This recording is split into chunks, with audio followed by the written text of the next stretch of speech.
What up, everybody? I'm your host, JP, and this is my co host, Josh. Hey everybody. And welcome back to another episode of the Film Bros podcast.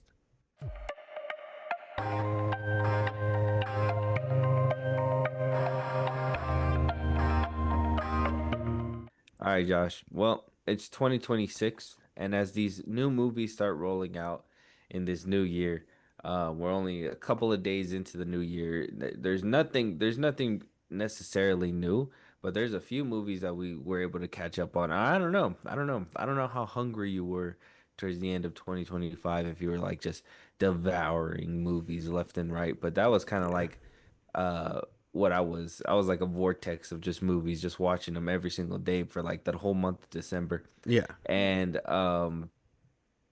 this movie that we're gonna review today was one of them, right? And out of the slew of movies that I decided to watch towards the end, I think this one that we're gonna discuss today was kind of like its shining star. It was like a glimmering star amongst like these other movies that I was watching. Like I literally watched one with Kevin James and Alan Rickson and Oh that yeah. shit. That shit was That ass. shit.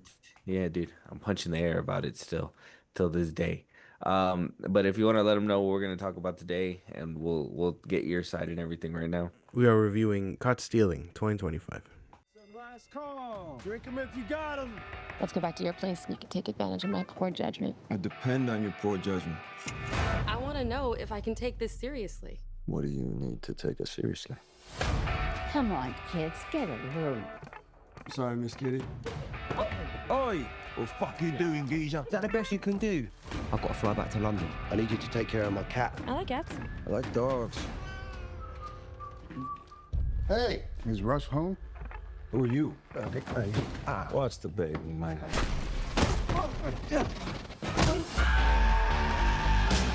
Who did this to you? La pistola. Either I get what I want, or my pistol stuck from me. These guys you messed up with, they're scary monsters. I don't know anything. Sweep me the fucking edge, swat! What the fuck did you get me into? Yes, caught stealing. This, like I said, a glimmering, a nice diamond in the rough, I would like to say. This is one where actually you brought this movie up to me. I know that we saw like a trailer and stuff when what do you call it when we do our episodes, we did see Yeah. a trailer, but you're the one who kind of noticed it on Netflix and you were like, "Oh, look, Caught Stealing is on Netflix. We should watch it." And one of these days we'll do a review on it. What made you what caught your eye with this movie? And did you feel like you were right to want to sit down and watch it? I mean, I wanted to watch it in theaters. I think it just what CJ was saying was that it didn't catch her eye, so I was like, okay, I'll find time to watch it. I don't know, on one of these streaming places. And then once I saw it was on Netflix, I was like, oh my goodness, I finally get to watch it, and it was so good. I was just like, oh man. So I would Did she say, watch it with you? no, I had to watch it by myself. No. I was about to say if she liked it, you should have been like, "I told you, I told Yeah, you." no, but I think I can probably see why what she meant. But I really enjoyed this one. You were right when you were like, "Oh, it was shining." It was like it was really good. It was one of the highlights of 2025 for sure. Yeah, there's a lot of movies that like, unfortunately, especially when I watch it at home, it like if you can't keep me glued to the TV, I'm pulling on my phone. I'm Yeah. pulling on my phone. It just happens that way, right? Mm. But I think this movie had my attention the whole way through. I like it. Like the only time that I would pick up my phone was to text my wife, and I was like, "Stop it!" And I was Yeah. like, "I'm trying to watch a movie here." You're like But I'm other than trying to that, lock in over here. right? But other than that, I do feel like this is kind of like a movie. Like we'll obviously break it down on why we really kind of enjoyed it, but I do think like this is one of the highlights of like the end of the year when I have to. Um, I'm not gonna say like have to shove because it sounds like if I don't got the time or like if I need to. Um, I love watching movies, and so like the only thing that I don't like is putting on a movie and it sucks, right? And then I have to sit through the whole movie Yeah. anyways, because that's just one of my things. I know you're one of those that are like, it sucks. I'm probably gonna either pause it and never come back to it ever again, or I'm gonna pause it and come back to it when I'm like super bored or something like that. For me, if I'm halfway through, I'm sitting through it. Yeah, no. Yeah, no. So you might be a little better than me because if I decide, oh man, this movie's stupid, I don't think I could ever finish it. Yeah. Yeah, yeah. Yeah, that's my problem. So I have to sit and finish it every single time. So it's great to know that this one wasn't too bad. Caught Stealing, Rotten Tomatoes had an 85% certified fresh on the tomato meter and an 83% on the popcorn meter. We agree? I agree. I agree. I would have pushed for 90s on both ends, but for the fact that it's this high, I can get behind it. Like, come on, you can't please everybody. Come on. I know.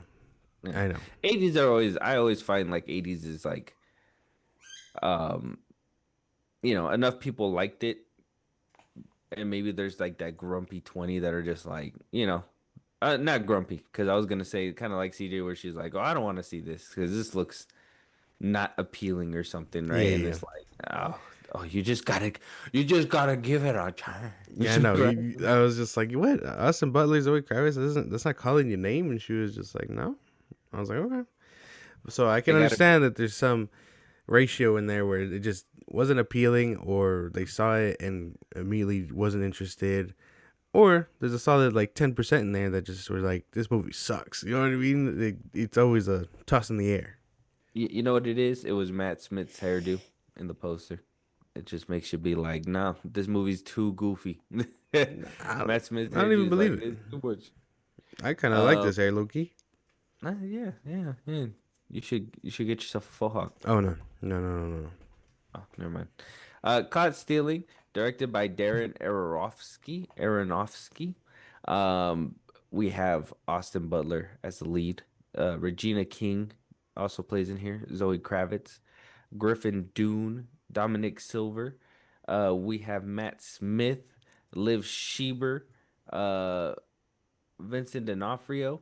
And that's basically it. Everybody else is in the background. For the most part, we're following Austin Butler's character though, right? I think he's kind of like the main man of the hour when it comes down to this movie. But for the most part, we do get a little bit of Zoe Kravitz action and all that stuff. And one thing that you did say in episodes, even in our, I think top 10 best movies, I think you said this as well.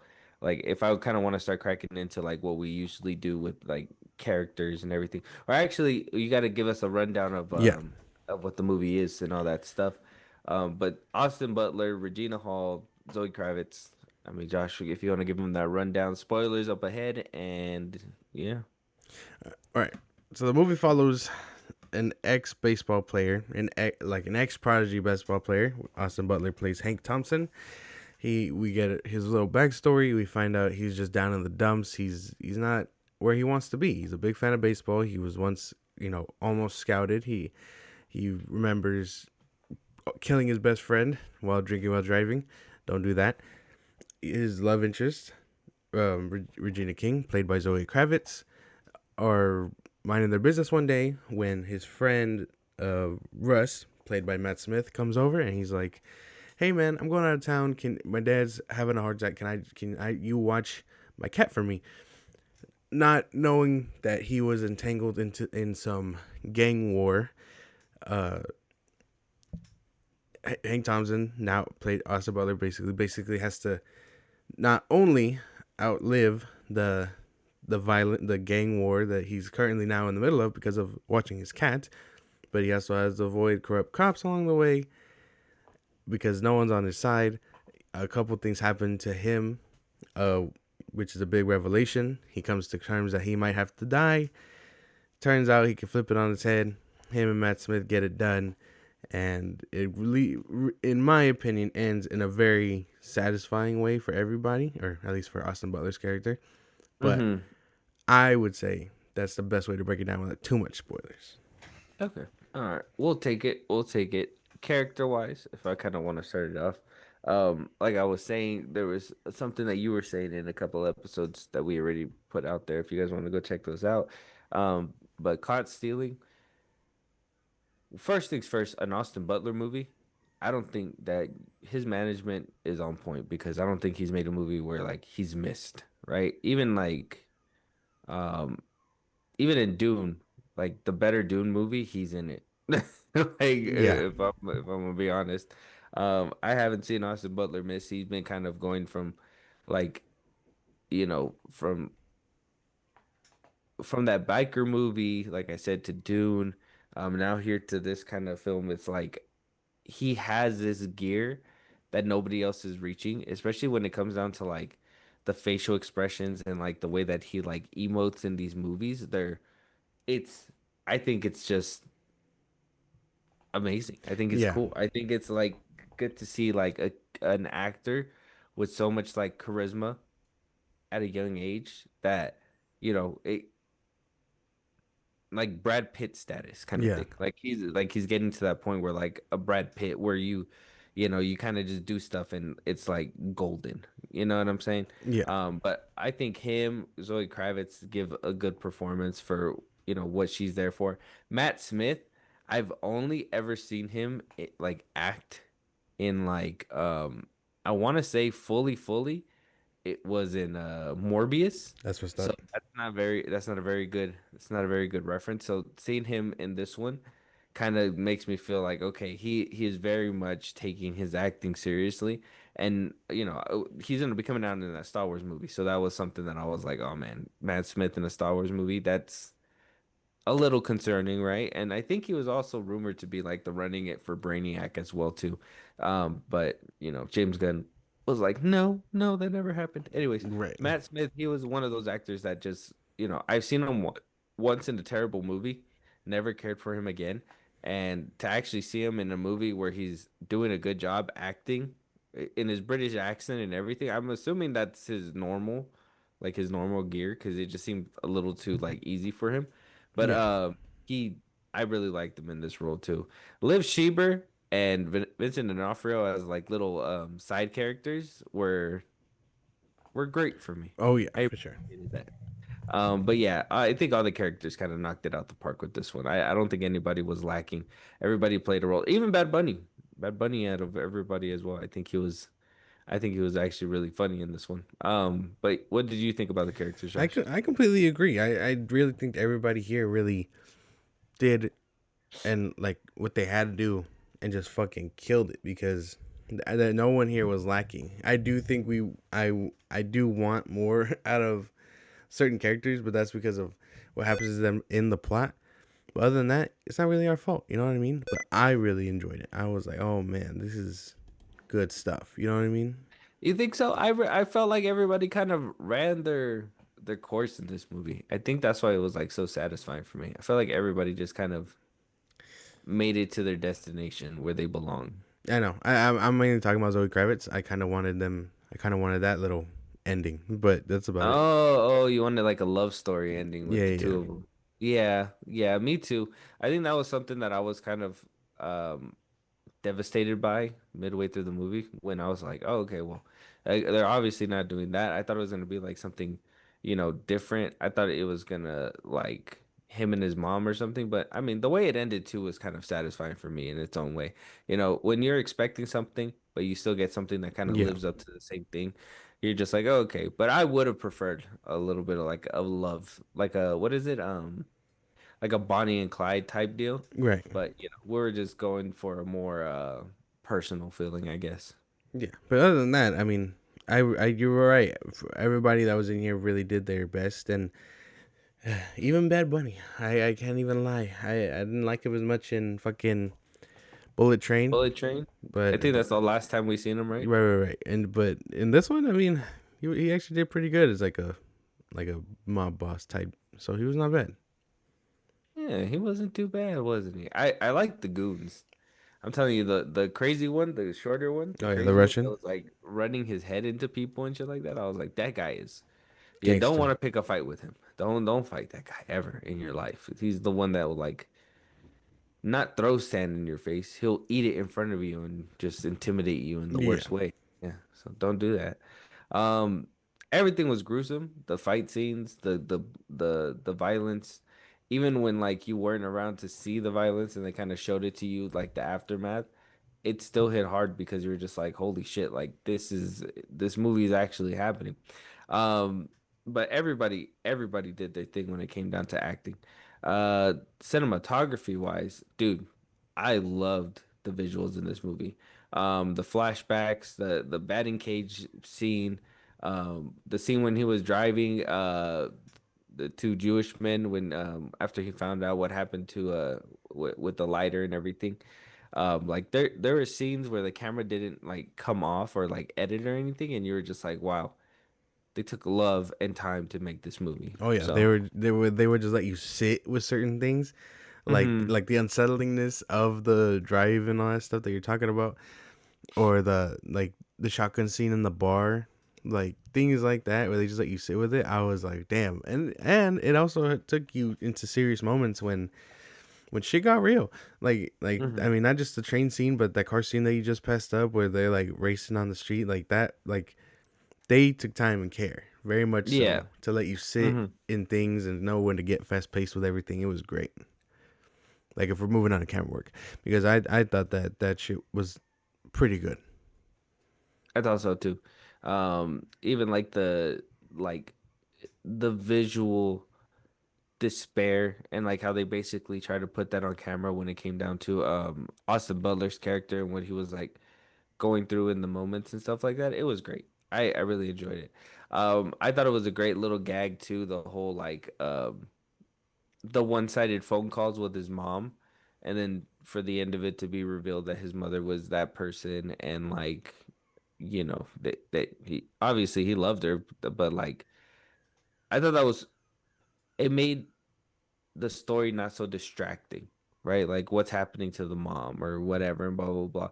It felt like because it was just all on him, you're able to sit with him and really enjoy the ride that he was going through as well, right? One thing I will say, if we're gonna move towards the plot, now that we're done giving it love with the cinematography, um, an easy call out. Like I know that there was like main plot was him just trying to survive everything, and I kind of knew like that key was gonna be um something that something that he was gonna need in order for him to keep his life and all that stuff. So when he lost it, I was like, oh, I knew he was gonna lose it, and I knew exactly where it was gonna be too.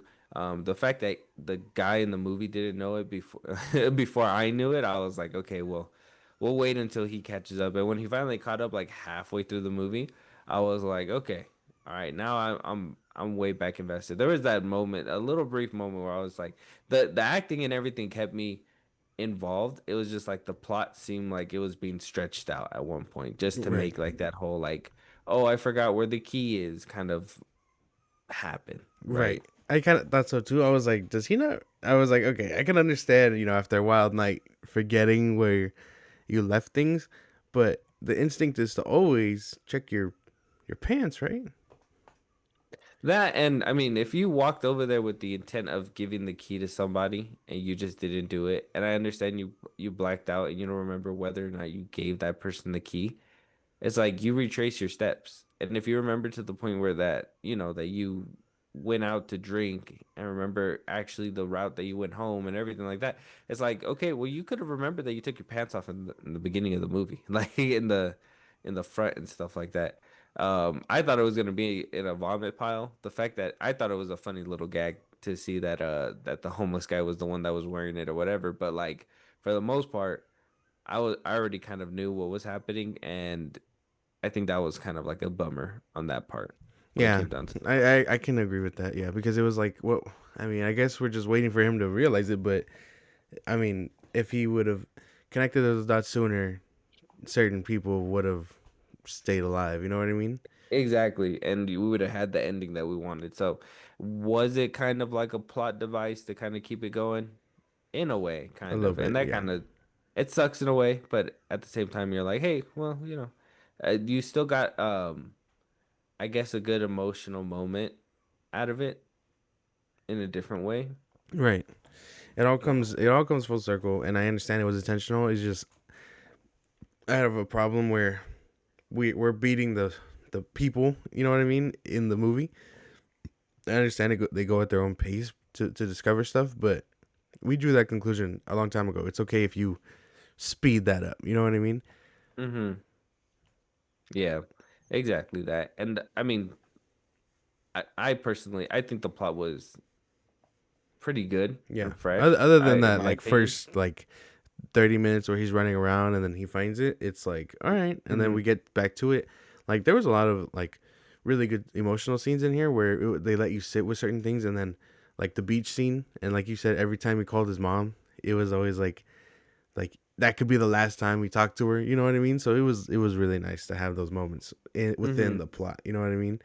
The Like he's car scenes were really nice to see too. They yeah. put a lot of tension in those car scenes. Like when Regina Hall's character had him in the back seat, and they had like the cat, and he was confused whether or not Bad Bunny was the person, and she was like, he'd never shoot nobody or whatever, blah blah blah.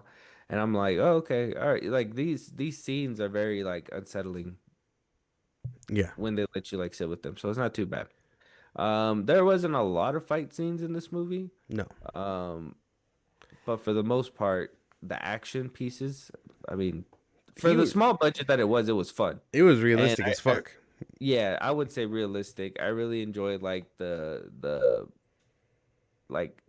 realism when it comes down to like, using the subway, going through the park, all this stuff. Like I thought it was pretty cool. I thought it made the scene more intense. Oh yeah. I mean, like when everybody was dying, whoever caught a bullet, it was always like you sat with it because I think that shit just felt real. When he gets his ass whooped in the beginning, I was like, God damn, like they are beating his ass. And then like you said, when he was ramming his head into him, I'm like, who comes up with that kind of move? Like, what are you talking Mm. about? That shit was like they were beating his ass. I know like they gotta cue it and make it look good and all that stuff, but damn, that shit almost looked real as hell. Yeah. Yeah, I also like the funny neighbor guy, the one that's like he sticks his head out Oh and he's yeah, just like, okay, I'm closing the door can you back guys up. keep it down? And he's like, go build your websites. Yeah. Um, yeah, the action scenes were pretty good. I enjoyed them. And that's basically it. If you kind of want to give us your like rundown of uh what you thought about this movie, and then give us your rating, 10 being the best, one being the worst, five Yeah. being in the middle. This movie was definitely like towards the tail end. I think when you asked me earlier, like if I was consuming a lot of movies, yes. There was a point where this one ended up as like my 60 something watch, and then halfway, I think right at like the week before we had recorded our thing, I was like, you know what, and even 70 would is good for me. You know what I mean? Like if you beat me out by that point, it's like, all right. What other stuff did you watch? But in my head, I had a set number. Like we almost went to go watch Wicked, and that would have put me at 71. But Hmm. like this one was definitely one of the better ones towards the end, where I was like, damn, I don't think I'm ever gonna find like a good movie in the tail end of December like this one. And the fact that I did was really great. I really enjoyed this movie. I just wish we had more Zoe Kravitz. And like I told you, I think these two have way more chemistry in this movie than I think Zoe Kravitz and Robert Pattinson had. So I hope they work together again soon. I got to give this movie like 9 out of 10. I thought this movie was pretty Okay. great. Okay. I think it was this movie and The Roses, because I watched that one in December too. I think those two were kind of like the highlights when it came down to like my December. But yeah, that I mean, I just gotta off rip just let you know, like I think this movie is like a 9 too. Same thing. I do think that this was like one of the better movies. I would have been a great theater movie. Probably. Probably. I was kind of tossing and turning my head about it because I was like, man, if this was in theaters, would it have kept me engaged? Yes, but is it good enough to have been in theaters? Like, is this like a really good streaming movie, right? Like that, I think that was something, and we'll probably talk about that towards the end a little bit. But I did think that this movie had a lot of great moments. There was a lot of things where I was like, okay, well, you could tell that this director doesn't give a fuck about where, as long as the characters hit hard, like he doesn't care where they land because this is the only movie that he's basically doing, and he wants to make sure that every single moment hits hard. So like I mean, if you wanted to build out a what is it called, a universe or something, you'd keep Zoe and Austin Butler throughout the whole movie. You know what I'm saying? Like that's basically what you would do. So the fact that he made these decisions to be like, okay, what's best for the movie was great, and a lot of the decisions that were made were really good for the movie. A lot of times, like I said, though, I think the only thing that made it seem like, oh, plot needs it to kind of stretch out a little bit more was the whole finding the key thing. But everything else, like I didn't feel like, oh, they were pulling punches in order to keep Austin Butler's character safe. They were Mm-hmm. doing this or that or whatever, blah blah blah. You know what I mean? Like no, like they were actually like if he made a wrong move, it felt like he it was his last move, and Right. I really enjoyed that throughout the movie. So it was really good. But yeah, a 9 out of 10. Very good. Yeah, no, this Yeah. movie was great. But yeah, I wanted to talk about that a little bit here at the end before we start wrapping it up though. Okay. But like one thing, and this was something that when I was watching it as well, because like I said, there's really good streaming movies where like you don't pull your phone out for shit, and then you have really um bad streaming movies where like you want to just pull out your phone and just do something else, but still have it in the background. The best case scenario, you see a streaming movie like Prey, and you're like, oh, that should have been in theaters, right? Yeah. And then you watch the worst case scenario, you watch a movie like probably like Predator Badlands, and you could make a case like, oh, that probably should have been put into streaming or something like that, Mm-hmm. right? For this movie, I struggled to find an argument for both. Like it feels like a good middle movie for me, right? Like it feels like a great home movie where like you could stream it and it's really good and like you're not gonna take your eyes off of it. But I don't see myself like how you said like you wanted to see it in theaters. I don't see myself watching it in theaters.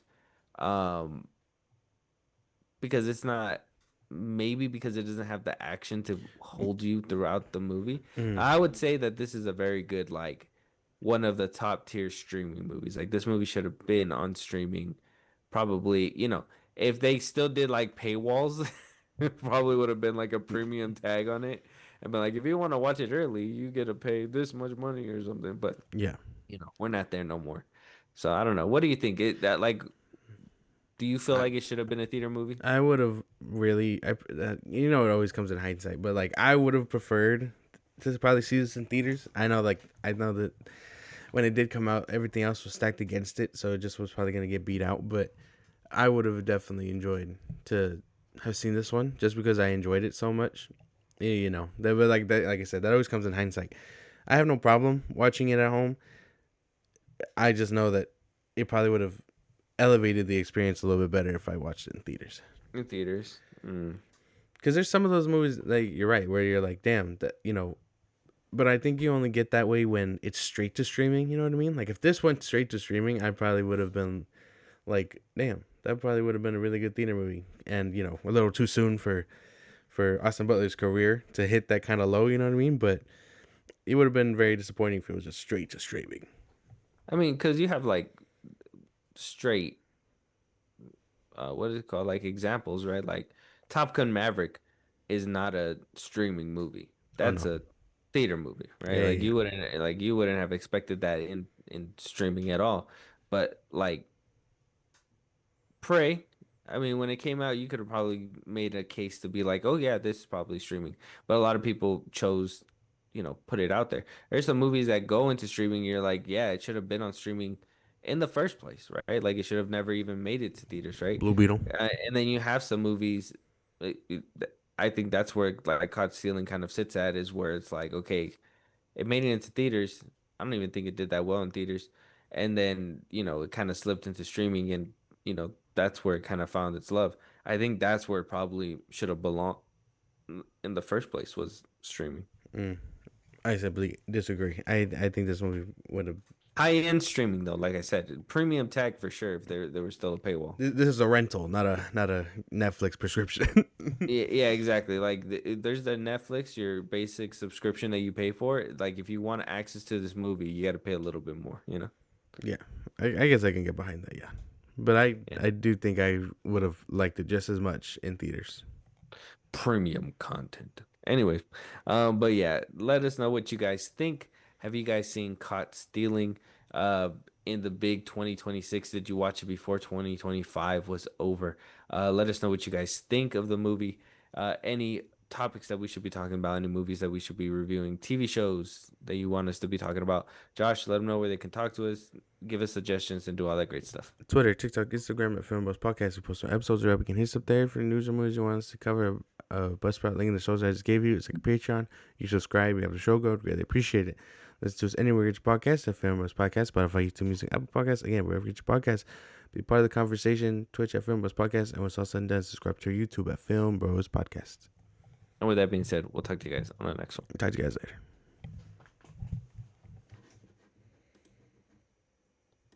All right.